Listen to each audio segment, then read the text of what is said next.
வசந்தம் தொலைக்காட்சி நேயர்கள் அனைவருக்கும் இனிய காலை வந்தனங்கள். 9/10/2018 செவ்வாய்க்கிழமை. உங்கள் அனைவருக்கும் இந்த மலர்ந்திருக்கின்ற இன்றைய நாள் சந்தோஷமான நிம்மதி கிடைக்கின்ற ஒரு நாளாக அமைய வேண்டும் என முதல் கண் தெரிவித்துக் கொள்கின்றேன்.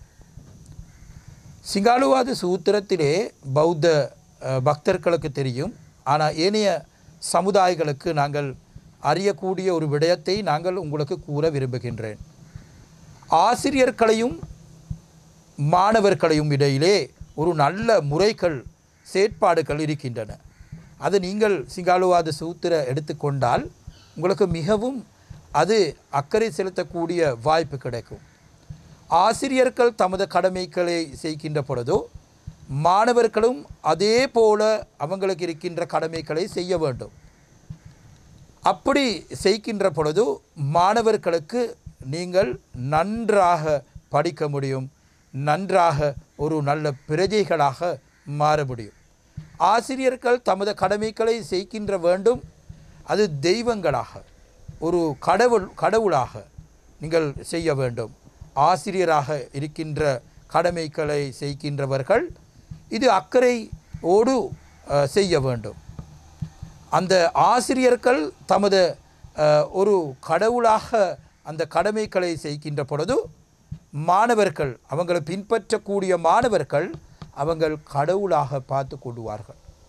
ஆனால் சில ஆசிரியர்கள் பிள்ளைகளை மிகவும் அவதானமாக அக்கறையோடு அந்த செயற்பாடுகளை செய்யாத காரணத்தினால் சில மாணவர்கள் சரியான முறையிலே அந்த வழி நடத்தக்கூடிய மாணவர்களாக மாற்றி அமைய முடியாது. அது கடவுளாக பார்க்க வேண்டும், ஒரு தெய்வமாக பார்க்க வேண்டும். ஒரு புப்பாச்சரிய என்று புத்த போதனத்திலே கூறுகின்றார். புப்பாச்சரிய அதே போன்று அது புப்பாச்சரிய அந்த விடயம் பெற்றார்களுக்கும் சேர முடியும். அந்த பெற்றார்களை தான் ஆசிரியர்களாக குழந்தைகளுக்கு இருக்கின்றார்கள். அந்த புள்ளை பெற்ற பிறகு ஒரு ஆசிரியராகத்தான் பெற்றார்கள் இருக்கின்றார்கள்.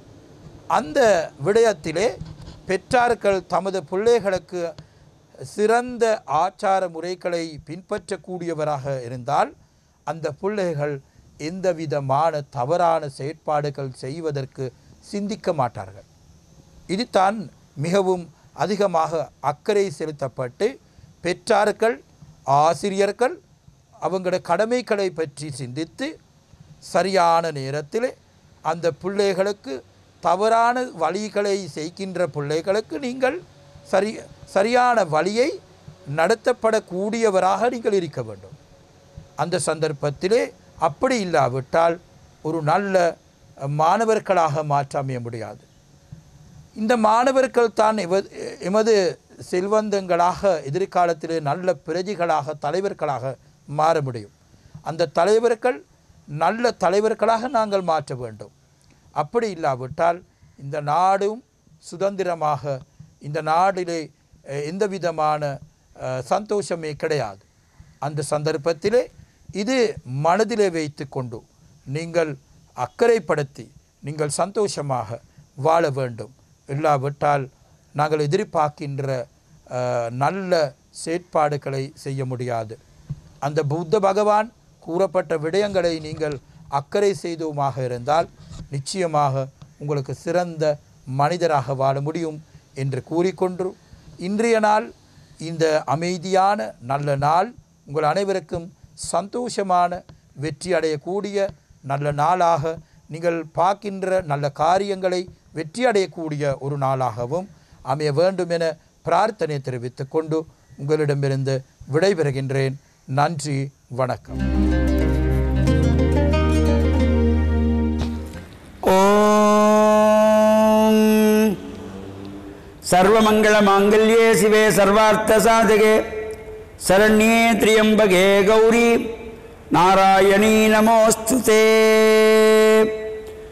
வசந்தம் தொலைக்காட்சி நேயர்கள் அனைவருக்கும் சர்வதேச இந்து மத குருபீடத்தின் இனிய காலை வணக்கங்களும் நல்லாசிகளும்.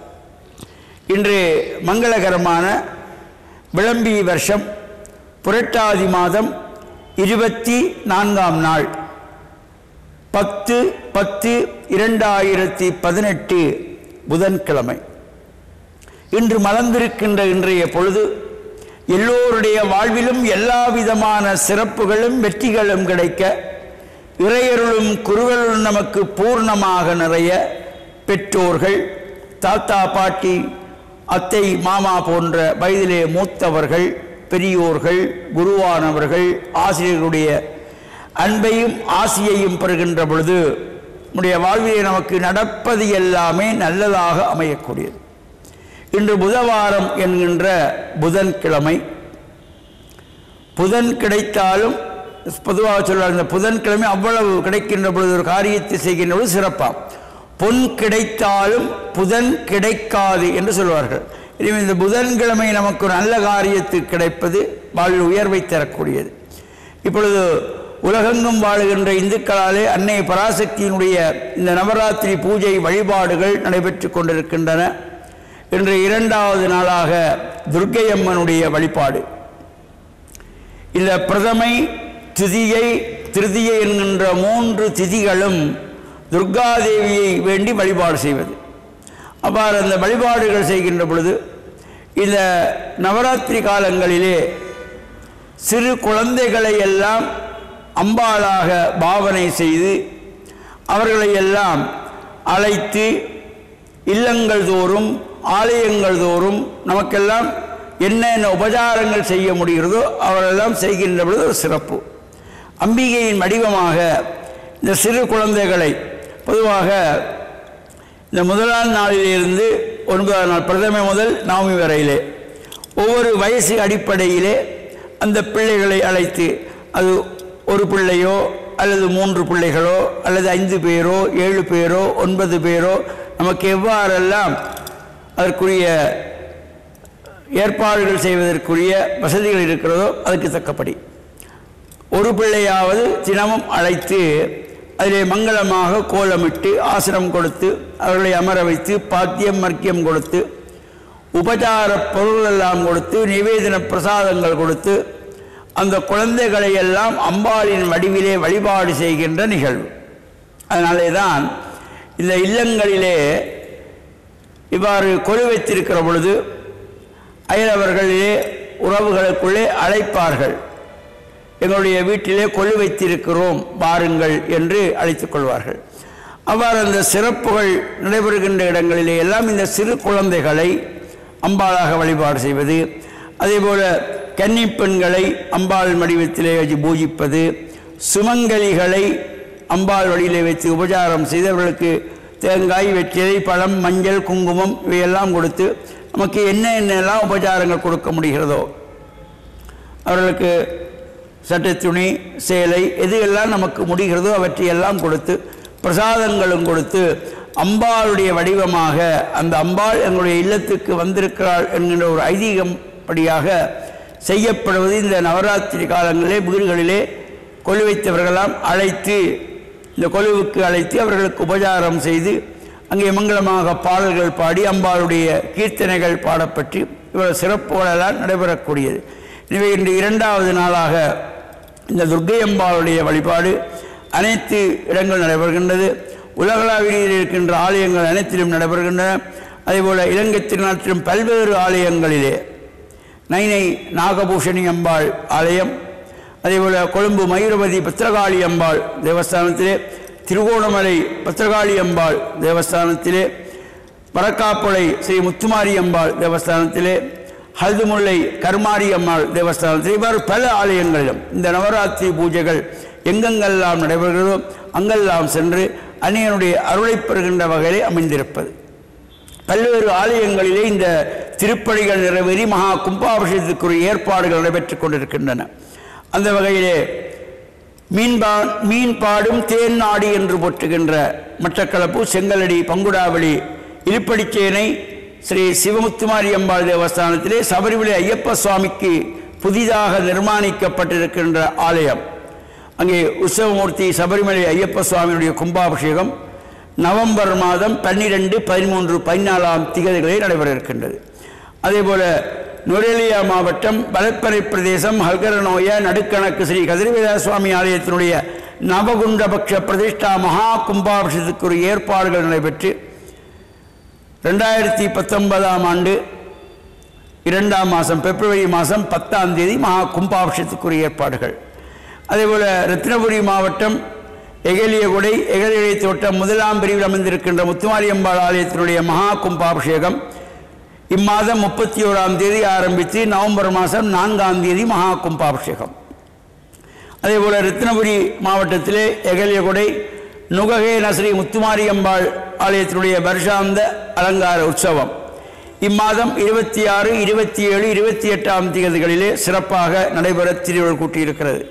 கரகம்பாலிக்கப்பட்டு அம்பாளுக்கு நவோத்திர சகஸ்திர மகா சங்காபிஷேகம் 1009 சங்குகளினாலே சங்காபிஷேகம், வேட்டை திருவிழா, தேர் திருவிழா போன்றவையெல்லாம் சிறப்பாக நடைபெற திருவிழா கூட்டியிருக்கின்றன. இவ்வாறான சிறப்பு நிகழ்வுகளிலும் நவராத்திரி பூஜை வழிபாடுகளும் கலந்து அன்னையனுடைய அருளை பெற்று மண்ணில் நல்ல வண்ணம் வாழ வசந்தம் தொலைக்காட்சி நேயர்கள் அனைவருக்கும் சர்வதேச இந்து மத குருபீடத்தின் சார்பில் நல்ல ஆசிகளை கூறிக்கொள்வதில் மன மகிழ்வு கொள்கிறோம். சர்வே ஜனாஹாம் சிகினோ பவந்து சமஸ்தசன் மங்களானி சந்து சுபம். பிஸ்மில்லாஹிர் ரஹ்மானிர் ரஹீம். அல்ஹம்துலில்லாஹி ரப்பில் ஆலமீன் வஸ்ஸலாத்து வஸ்ஸலாமு அலா ரசூலில்லாஹ் வ அலா ஆலிஹி வ ஸஹ்பிஹி வ மன் தபியஹும் பி இஹ்சானின் இலா யௌமித்தீன். அம்மா பாத். வசந்தன் டிவியின் ஆராதனை நேயர்களே, அஸ்ஸலாமு அலைக்கும் வரஹ்மத்துல்லாஹி வபரகாத்துஹ். இன்று நாம் அக்டோபர் மாதம் 10ஆம் தேதியில் காலடி எடுத்து வைத்திருக்கின்றோம். அல்லாஹ்வுடைய தூதர் முஹம்மது நபி ஸல்லல்லாஹு அலைஹி வஸல்லம் அவர்கள் சொன்னார்கள், உண்மை நன்மையின் பால் ஒருவரை இட்டுச் செல்கின்றது, நன்மை சுவர்க்கத்தின் பால் அவனை இட்டுச் செல்கின்றது. ஒரு மனிதன் உண்மை பேசிக்கொண்டே இருக்கின்றான், அவனை அல்லாஹு தாலா உண்மையாளன் என்று எழுதுகின்றான். தீமை பொய் தீமையின் பால் இட்டுச் செல்கின்றது, தீமையும் பாவங்களும் நரகத்தின் பால் இட்டுச் செல்கின்றது. ஒரு மனிதன் பொய் பேசிக்கொண்டே இருக்கின்றான், அல்லாஹு தாலா அவனை பொய்யன் என்று எழுதுகின்றான். எனவே இந்த ஹதீஸுக்கூறாக நாங்கள் விளக்கின்ற விடயம், ஒரு மனிதன் உண்மையுள்ள மனிதனாக இருக்கின்ற பொழுது அவன் அதிகமாக நன்மை செய்கின்ற மனிதனாக மாறுகின்றான். அந்த நன்மைகள் அவனை நிரந்தரமான அந்த சுவனத்திற்கு இட்டுச் செல்கின்றது. அதே போன்று அல்லாஹு தாலா அவனை உண்மையாளன் என்று எழுதிவிடுகின்றான். பின்னர் அவன் பொய் சொல்வதற்கான சந்தர்ப்பம் வராது. இன்னொரு மனிதன் எப்பொழுதுமே பொய் சொல்லிக் கொண்டிருக்கின்றான், அந்த பொய் தீமையின் பாலும் பாவத்தின் பாலும் அவனை இட்டுச் செல்கின்றது. அந்த தீமையும் பாவமும் அவனை நரகத்தில் கொண்டே வீழ்த்துகின்றது. பொய் பேசிக்கொண்டே இருந்தால் அல்லாஹு தாலா அவனை பொய்யன் என்று எழுதிவிடுகின்றான். எனவே அன்புக்குரிய நேயர்களே, நாங்கள் உண்மையாளர்களாக வாழ வேண்டும். ஒரு மனிதன் உண்மையும் நம்பிக்கையும் உடையனாக வாழ்கின்றானெனில் பிற மனிதர்களால் அவன் நம்பப்படுகின்ற ஒரு மனிதனாக இருப்பான். அல்லாஹ்வுடைய தூதரிடத்தில் சிறந்த முன்மாதிரி இருக்கின்றதற்காக அல்லாஹ்வுடைய தூதர் ஸல்லல்லாஹு அலைஹி வஸல்லம் அவர்கள் சிறு வயதிலிருந்தே உண்மை பேசக்கூடிய மனிதராக இருந்தார், நம்பிக்கை வைக்கக்கூடிய மனிதராக இருந்தார். அனைத்து மனிதர்களும் அவர்களை நம்பினார்கள். அதனால்தான் அல் அமீன் என்று பட்டம் சூட்டினார்கள். அன்புக்குரிய நேயர்களே, நாங்களும் உண்மை பேசுகின்ற மனிதர்களாக, உண்மை உள்ளவர்களாக நாங்கள் இருக்க வேண்டும். எங்களுடைய மார்க்கத்தில், எங்களுடைய மதத்தில் நாங்கள் உண்மையை நாங்கள் கடைபிடிக்க வேண்டும். நாங்கள் வியாபாரத்தில் ஈடுபடுகின்ற மனிதர்களாக இருக்கலாம், அல்லது வேறு சேவை தொழில்களில் ஈடுபடுகின்ற மனிதர்களாக இருக்கலாம். எந்த தொழில் செய்தாலும் அதில் உண்மையை நாங்கள் கடைபிடிக்க வேண்டும். வியாபாரம் செய்கின்ற பொழுது நாங்கள் பொருட்களை விற்றால் அதனுடைய உண்மை தன்மையையும் உண்மையான நிலைமையையும் நாங்கள் விளங்கப்படுத்தி அந்த பொருட்களை விற்க வேண்டும். அதே போன்று நாங்கள் சேவை தொழிலில் ஈடுபட்டாலும் கூட நாங்கள் பிற மனிதர்களுக்கு அல்லது பிற அதிகாரிகளுக்கு அறிக்கை சமர்ப்பிக்கப்படுகின்ற பொழுது நாங்கள் செய்கின்ற உண்மையான நிலைமையைத்தான் அறிக்கையாக நாங்கள் செயல்படுத்த வேண்டும், அறிக்கையாக நாங்கள் சமர்ப்பிக்க வேண்டும். இன்று நாங்கள் பார்க்கின்றோம், அதிகமான மனிதர்கள் பொய்யாகவே இருக்கின்றார்கள். அவர்கள் செய்கின்ற வேலை மோசடியாக இருக்கின்றது அல்லது பொய்யாக இருக்கின்றது. ஆனால் அவர்கள் அறிக்கை கொடுக்கின்ற பொழுது இன்று பார்க்கின்றோம், பாடசாலைகள் இருக்கலாம் அல்லது வேறு வேலை நிறுவனங்களாக இருக்கலாம், நிறைய மனிதர்கள் வேலை செய்கின்றார்கள். அவர்கள் உண்மையாக எல்லாவற்றையும் செய்கின்றார்களா என்று பார்க்கின்ற பொழுது குறைவாகத்தான் இருக்கின்றது. எனவே நாம் எங்களுடைய மார்க்கம், இஸ்லாமிய மார்க்கம் எவ்வாறு நீங்கள் உண்மையாளர்களாகத்தான் இருக்க வேண்டும் என்று சொல்கின்றது. அதே போன்று பொய்யை மிக கடுமையாக இஸ்லாம் வெறுக்கின்றது. ஒரு சிறிய பொய்யாக இருந்தாலும் கூட அந்த சிறிய பொய்யாக எழுதப்படும் என்று அல்லாஹ்வுடைய தூதர் ஸல்லல்லாஹு அலைஹி வஸல்லம் அவர்கள் சொன்னார்கள். யுக்தபு குதைபத்துன். ஒரு சிறிய பொய்யாக இருந்தாலும் அது ஒரு சிறிய பொய்யாக எழுதப்படும். எனவே நாங்கள் பொய் பேசுகின்ற, பொய்யாக நடக்கின்ற மனிதர்களாக நாங்கள் ஒருபோதும் இருக்கக்கூடாது. அது நிச்சயமாக எங்களை பாவத்துக்கிட்டு செல்லும். அந்த பாவம் எங்களை நரகத்துக்கு கொண்டு செல்லும். நாங்கள் உண்மையான சாதிக்கான மனிதர்களாக இருக்கின்ற பொழுது அது எங்களை அதிகமான நன்மைகள் செய்வதற்கு அது தூண்டும். அந்த நன்மைகள் எங்களுடைய அந்த நிரந்தரமான இன்பமான அந்த சுவனத்தை நோக்கி இட்டு செல்கின்றது. எனவே அல்லாஹு தாலா எங்களுக்கு நாங்கள் அனைவரும் எப்பொழுதும் உண்மையான மனிதர்களாக இருப்பதற்கு அல்லாஹு தாலா எங்களுக்கு அருள் பாலிப்பானாக என்று கூறி விடை பெற்றுக் கொள்கின்றேன். வஸ்ஸலாமு அலைக்கும் வரஹ்மத்துல்லாஹி வபரகாத்துஹ். கிறிஸ்துக்குள் பிரியமானவர்களே, புதியதொரு நாளுக்குள்ளாக வந்திருக்கிறோம். இந்த நாளிலும் கூட ஆண்டவர் உங்கள் ஒவ்வொருவரையும் நிறைவாக ஆசீர்வதிப்பாராக. இன்று அக்டோபர் மாதம் 10ஆம் தேதி. எனக்கு அருமையானவர்களே, இன்றைய நாளிலே ஆண்டவர் ஜெபிக்க கற்றுக் கொடுக்கின்ற அந்த விவிலிய பகுதி இங்கே கூறப்பட்டிருக்கிறது. நாங்கள் அனைவரும் விசேட விதமாக கத்தோலிக்கர் பரலோகத்தில் இருக்கிற எங்கள் பிதாவே என்ற ஜெபத்தை ஜெபிப்போம். அதை நிறைய பேர் நாங்கள் கேட்டிருப்போம். இந்த ஜெபத்தை ஆண்டவர் இயேசு தானே ஒரு இடத்தில் கற்றுக் கொடுக்கின்றார். அந்த கற்றுக் கொடுக்கின்ற பகுதியை தான் இங்கே கூறப்பட்டிருக்கிறது இன்றைய நாளின் நற்செய்தியிலே. இயேசு ஒரு இடத்தில் இறைவனிடத்தில் வேண்டிக் கொண்டிருக்கின்றார். அது முடிந்ததும் அவருடைய சீடர்கள் ஒருவர் அவரை நோக்கி, ஆண்டவரே, யோவான் சீடருக்கு இறைவனிடம் வேண்ட கற்றுக் கொடுத்தது போல எங்களுக்கும் நீர் கற்றுத்தாரும் என்று சொல்லி ஜெபத்தை கற்றுத்தரும்படி கேட்கின்றார்கள். இயேசு அவர்களை பார்த்து சொல்கின்றார், நீங்கள் இறைவனிடம் வேண்டும் பொழுது இவ்வாறு சொல்லுங்கள், தந்தையே, உமது பெயர் தூயதென போற்ற பெறுக. எனக்கு அருமையானவர்களே, இந்த ஜெபத்தின் மிக மிக முக்கியமான ஒரு விஷயம், நாங்கள் ஜெபத்துக்கு என்று போனவுடன் முதலிலே எங்கள் தேவைகளை முன்வைப்பதோ அல்லது இது வேண்டும் அது வேண்டும் என்று சொல்வதற்கு முதலாக ஆண்டவரை நாங்கள் போற்ற வேண்டும். அவரை நாங்கள் மகிமைப்படுத்த வேண்டும். அவருக்கு நன்றி செலுத்த வேண்டும். அவர் எங்கள் தந்த வாழ்க்கைக்காக அவருக்கு நாங்கள் புகழாரம் செலுத்த வேண்டும். முதலில் அவரை போற்றி புகழுகின்ற பொழுது எங்களுடைய வாழ்வு அவரோடு இணைக்கப்பட்டதாக மாறுகிறது. அதன் பிற்பாடு ஆண்டவர் சொல்கின்றார், இப்பொழுது எங்கள் அன்றாட உணவை நாள்தோறும் எங்களுக்கு தாரும். எனக்கு அருமையானவர்களே, இந்த ஜெபத்தில் மிகவும் ஆழமான ஒரு விஷயம் இருக்கிறது. எனக்கு நாளைக்கு தேவையானவற்றை தாரும், எனக்கு மகனுக்கு மகளுக்கு தேவையானவற்றை, எதிர்காலத்துக்கு தேவையானவற்றை நீ தந்து என்னை நிரப்பும் என்று கேட்பதற்கல்ல ஜெபம். மாறாக எங்கள் அன்றாட உணவை நாள்தோறும் எங்களுக்கு தந்தால் போதும். ஒவ்வொரு நாளும் எது எது எனக்கு தேவையோ அதையெல்லாம் உமக்கு தெரியும், நீ அதை தந்து என்னை ஆசீர்வதியும் என்று ஜெபிக்கும்படியாக ஆண்டவர் அழகாக கற்றுக் கொடுக்கின்றார். இந்த ஜெபத்திலே மிகவும் முக்கியமான ஒரு பண்பு என்னவென்றால், அடுத்த பகுதி, எங்களுக்கு எதிராக குற்றம் செய்பவர் அனைவரையும் நாங்கள் மன்னிப்பது போல் எங்கள் பாவங்களையும் மன்னியும் என்று கேட்கும்படியாக ஆண்டவர் கற்பிக்கின்றார். இது ரொம்ப ஆபத்தான ஒரு ஜெபம். எனக்கு அருமையானவர்களே, பார்த்தீர்கள் சொன்னால், எங்களுக்கு எதிராக குற்றம் செய்வோர் அனைவரையும் நாங்கள் மன்னிப்பது போல. அப்படியென்றால் நாங்கள் மற்றவர்களை மன்னிப்பது போல நீர் எங்கள் குற்றங்களை மன்னியும், நாங்கள் மன்னிக்காவிட்டால் எங்கள் குற்றங்களை மன்னியாது விடும் என்று சொல்லி ஆண்டவருக்கு ஒரு நிபந்தனை கலந்த ஒரு ஜெபத்தை நாங்கள் முன்வைக்கின்றோம். இது ஆபத்தான ஒரு ஜெபம். அப்படி என்றால் இந்த ஜெபத்தை ஜெபிக்க முன்பு நாங்கள் யோசிக்க வேண்டும், எனக்கு எதிராக குற்றம் செய்த அனைவரையும் நான் மன்னித்திருக்கின்றேனா? எனக்கு எதிராக பாவம் செய்தவரை மன்னித்து நான் ஏற்றுக்கொண்டேனா? அவர்களை நான் முழுவதுமாக ஏற்றுக்கொண்டு அவர்களை மன்னித்திருக்கின்றேன். அப்படி என்றால் தான் என் பாவங்களை ஆண்டவர் மன்னிக்கக்கூடும். ஏனென்றால் பாவங்கள் மன்னிக்கப்பட்ட ஒரு மனிதனுக்குள் தான் ஆண்டவர் முழுமையாக ஆட்சி செலுத்த முடியும். ஆகவே எனக்கு அருமையாக நாங்கள் யோசித்து பார்ப்போம். இந்த ஜெபங்களை ஒவ்வொரு நாளும் நாங்கள் ஜெபிக்கும் பொழுது, எனக்கு எதிராக குற்றம் செய்தவர்களை நான் மன்னித்திருக்கின்றேனா? முதலாவது, நான் ஆண்டவரை போற்றி புகழ்கின்றேனா? எனக்கு தேவையானவற்றை மட்டும் நான் கேட்கின்றேனா? மற்றவர்களை மன்னிக்கின்றேனா? இந்த 3 பண்புகளும் எனக்கு இருந்தால் இந்த ஜெபத்தின் அர்த்தம் முழுமையாக எங்களுக்கு கிடைக்கும். இந்த ஜெபத்தை வேண்டும் பொழுது அதனுடைய ஆசீர்வாதம் முழுவதாக எங்கள் குடும்பங்களிலே தங்கும். இதற்காக இன்றைய நாளில் நாங்கள் ஒப்புக் கொடுத்து ஜெபிப்போம். ஆண்டவர் தாம் இன்றைய நாளிலும் கூட உங்களை நிறைவாக ஆசீர்வதிப்பாராக. ஜெபிக்கின்ற ஒவ்வொரு நேரத்திலும் எங்களுக்கு ஒரு புதிய உற்சாகத்தை கொடுப்பாராக. மற்றவர்களை மன்னிக்கக்கூடிய மனதை கொடுத்து ஆசீர்வதிப்பாராக. ஆமென். வணக்கம்.